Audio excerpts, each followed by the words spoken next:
Então, pessoal, boa tarde a todos. Mais um videozinho aqui para mostrar um pouco da ponte LCR aqui da Unity, modelo T622E, né, que é o topo de linha aqui da versão 622, medição em DCR, frequências aqui de 100 Hz a 100 kHz, né? Já mostrei no outro vídeo poucas coisas, depois eu vou falar mais das funções, que tem bastante vídeo por aí, mas alguns detalhes que eu quero pontuar aqui. Uma polêmica muito grande que capacitor para áudio não existe, não faz sentido, capacitor é capacitor. Eu vou mostrar um exemplo aqui. Eu tenho alguns exemplos aqui, ó, capacitor Nichicon,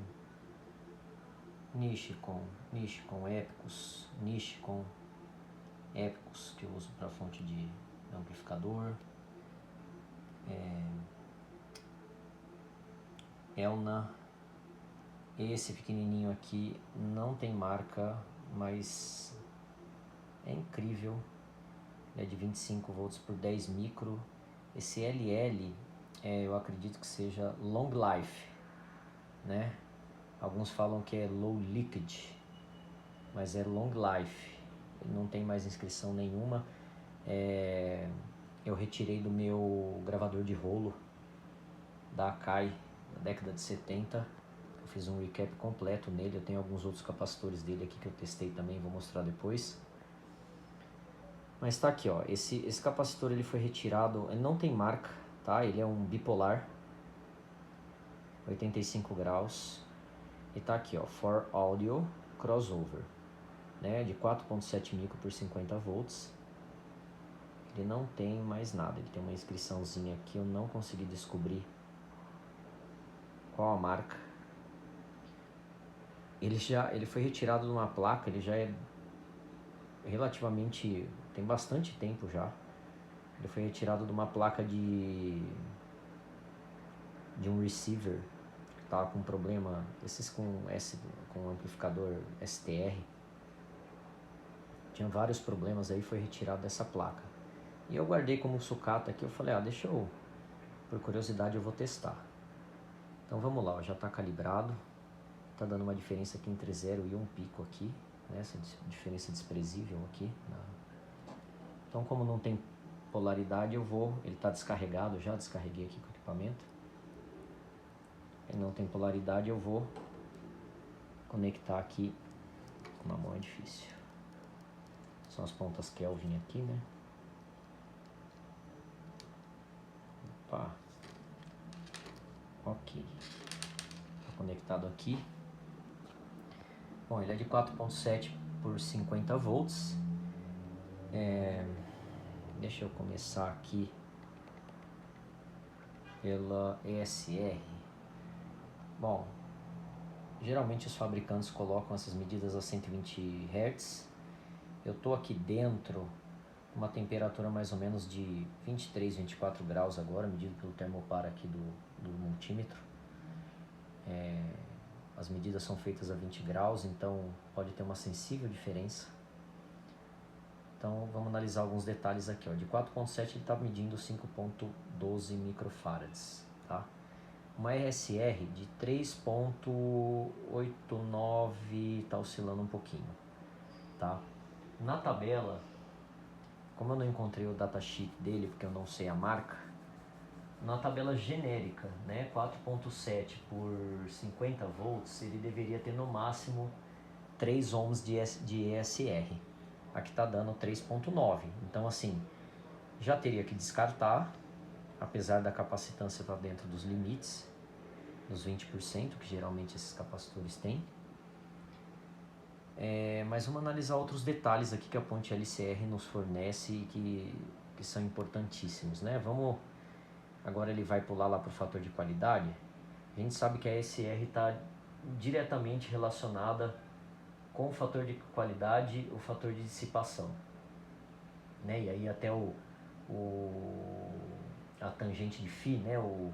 A hora que for fazer a medição do arco tangente aqui no gráfico fasorial, e for colocar isso no gráfico fasorial para ver em relação ao, no caso do capacitor, quanto mais próximo de menos 90 graus ele chega, né? Melhor seria, né? Seria o capacitor perfeito, que não existe isso, né?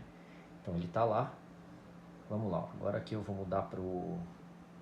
Olha só o fator Q, né, que é o fator de qualidade desse capacitor. Até agora, medindo diversos capacitores, até com a mesma capacitância, que eu não cheguei nem perto, nem de capacitor novo e de excelente qualidade. Olha esse fator de qualidade. Quanto mais alto, melhor. Esse quanto mais alto é relativo, né? Que a gente não sabe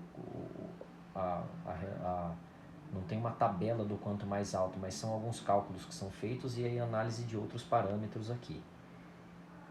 Então vamos lá, o fator de qualidade. Olha o fator de dissipação desse capacitor.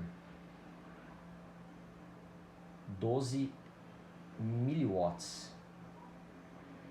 Né? Então, algumas tabelas aí de alguns datasheets de alguns capacitores colocam que pode variar um pouco, né, de acordo com a capacitância e da tensão de trabalho dele.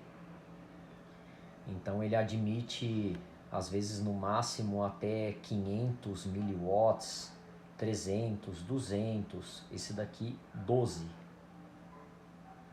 0.0125. Então já começa aqui e está relacionado diretamente com a ESR. A ESR lá estava assim, fora, pela tabela padrão, pela tabela universal, tá fora, né? Então tem quase 1 ohm a mais além do máximo permitido que seria. Mas olha esse fator de dissipação, né? Então assim, esse capacitor numa linha de áudio, ele não vai aquecer em nenhum momento na passagem de corrente, e ele não vai fazer diferença nenhuma, ou seja, ele não vai roubar ali a corrente e tensão que está passando pelo capacitor, né, que é o que determina, até pela ESR muito alto também, ele vai acabar aquecendo, isso diminui o tempo de vida do capacitor, né, do eletrólito e tudo mais. Então, são alguns detalhes do parâmetro aqui que eu não vou informar muito a fundo aqui também por uma certa limitação de conhecimento, mas é dessa forma que funciona. A gente fala mais isso depois. Aqui é a reatância capacitiva. Olha a reatância capacitiva desse capacitor. Quando você vai fazer um cálculo para achar a reatância capacitiva, né, que é 1 sobre 2 vezes π vezes a frequência, que no caso aqui é 120 Hz, vezes a capacitância, você encontra a reatância capacitiva, 259 ohms, né? Olha essa reatância capacitiva. E aí está relacionado também nos cálculos do fator de qualidade e do fator de dissipação, né? O fator de qualidade é a reatância capacitiva dividida pelo ESR. Então, olha isso, e está relacionado também quando você vai fazer o cálculo do arco tangente, né, do fator de qualidade, que você encontra um valor que a gente encontrou lá no começo, e a relação do quanto ela está defasada, né, quantos graus ela tá para chegar em menos 90 graus, né, porque no gráfico fasorial o capacitor ele fica na parte de baixo, né, do gráfico, no eixo imaginário Y, aí na parte inferior. Então, quanto mais próximo de 90, melhor, né? Seria perfeito que fosse 90, é um capacitor eletrolítico que não existe, mas vamos lá. Olha isso aqui. Menos 89,12, quase 90 graus. Esse capacitor aqui está próximo do perfeito para um capacitor, mesmo com a SR com 1 ohm acima do máximo estabelecido pela tabela universal, tá? Não é a tabela, não é o datasheet dele, o que pode ter uma alteração, o que pode definir também que ele configure um capacitor bom. Eu não sei Eu não tenho o datasheet dele em mão. Se alguém até identificou essa marca de capacitor pelo vídeo aí, se puder escrever. Então, olha isso aqui. Olha esse ângulo. Quanto mais próximo de menos 90 graus aqui, melhor. Não vai ter a defasagem, né? A gente sabe que a corrente está defasada, ela está adiantada a tensão, né? Então, e essa defasagem, onde ela começa em relação... isso aqui é desprezível. Não tem como não dizer que isso aqui está perfeito, né? E aqui ele já coloca em radianos aqui, né? E de novo volta para SR lá, praticamente 1 ohm acima do máximo permitido para aquela tabelinha que tem aí universal, né? Então aqui a gente retorna para o fator de qualidade, o que é enorme, enorme. Realmente é um capacitor assim para áudio, né? E até agora testando capacitores novos aqui, Nichicon, Epicus, alguns capacitores que eu comprei aqui para montar um amplificador da Nichicon também.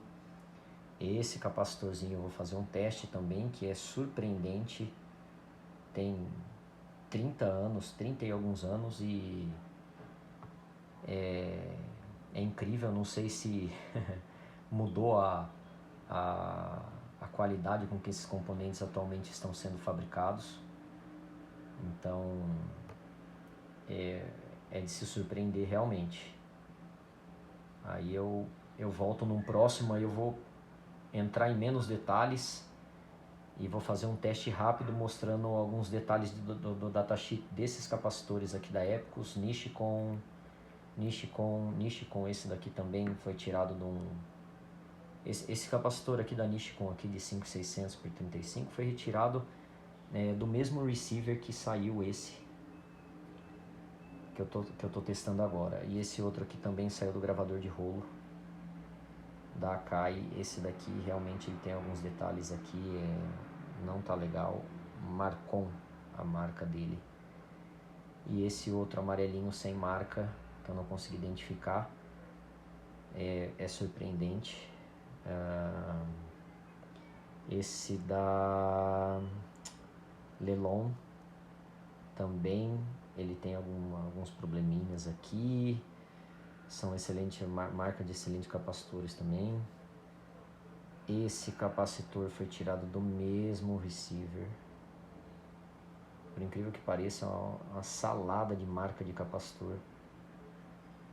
Mas eu vou testar ele também, ele está excelente pelo tempo que ele está ali. Enfim, é isso por enquanto. Opinem aí, se eu errei em algum detalhe, me corrijam por favor. A princípio ele está sendo testado aqui de acordo com que a maioria dos fabricantes testam os capacitores, né? A gente pode mudar a frequência aqui, ó, 120 Hz para 1 kHz, ele cai um pouco a capacitância, já caiu bastante o fator de qualidade, né? E aí assim vai, né? O que demonstra aqui que ele não é um capacitor para ser utilizado em altas frequências, apesar de que ele manteve a capacitância em 100 kHz aqui, mas só que o fator de qualidade já caiu, ó. Aumentou o fator de dissipação. Ele poderia ainda ser utilizado em linhas de alta frequência. Ó, já caiu a reatância capacitiva bastante, né? O que muda alguns cálculos. E vamos ver, ó, de 99,2 que estava dando, já caiu para 78 graus, ó, a menos 78. Então isso aqui já vai dar uma diferença de fase ali grande, né? E a SR, aí a SR despenca, né? Se aumenta a frequência, a SR tende a despencar, né? Então voltando ali, ó, 100 Hz ela sobe bastante, 120 Hz ela já cai para esses níveis aqui. A capacitância está dentro dos 20% aí estabelecido pelos capacitores. A maioria dos capacitores eletrolíticos tem essa tolerância para mais ou para menos. Então é isso, volto depois aí com mais fazendo um teste mais rápido, mostrando aqui o datasheet impresso para acompanhar alguns dados do datasheet e o que mostra o aparelho é extremamente preciso. Tem um outro detalhe aqui também, aqui é a impedância do capacitor. Eu acredito que pelas medidas do datasheet de alguns é a 100 kHz e me parece estar dentro da tolerância. Eu consultei alguns aqui, é 0.3, 0.4 dependendo do capacitor, então ele tá dentro também, não pode ultrapassar essa marca, né? Para alguns circuitos ele pode interferir bastante. E aqui a medida em DCR, nem aparece, ó. Aqui seria esse DCR no capacitor eletrolítico, ele faria uma leitura de corrente de fuga, né? Então ele injeta uma tensão DC no capacitor e calcula isso em ohms, né? Então aqui está ultrapassando mega ohms, né? Então tá lá em cima, não está nem marcando. Eu preciso ver a medida DCR até onde vai, então ele está ultrapassando a escala aqui. Alguns que eu medi aqui ficou em 600 kΩ, ou seja, tem uma fuga grande já, que é até para outros tipos de circuito seria inaceitável também, uma fuga muito grande. Tem um problema de... Depois tem outro teste que não seria especificamente com esse equipamento para medir a fuga dos capacitores. Eu vou fazer também para esse capacitor aqui para a gente ver como que está em relação à fuga, se está condizente com isso, com essa medida DCR ainda que eu preciso me aprofundar. Tem pouquíssimo material falando a respeito disso e mostrando a real função, né, dessa medição DCR. Ele tem esse tipo de medição tem nos topos de linha dos equipamentos, então encarece bastante. E aí eu vou mostrar depois também, tá? Aqui indutância e por aí vai. Ok? Até o próximo.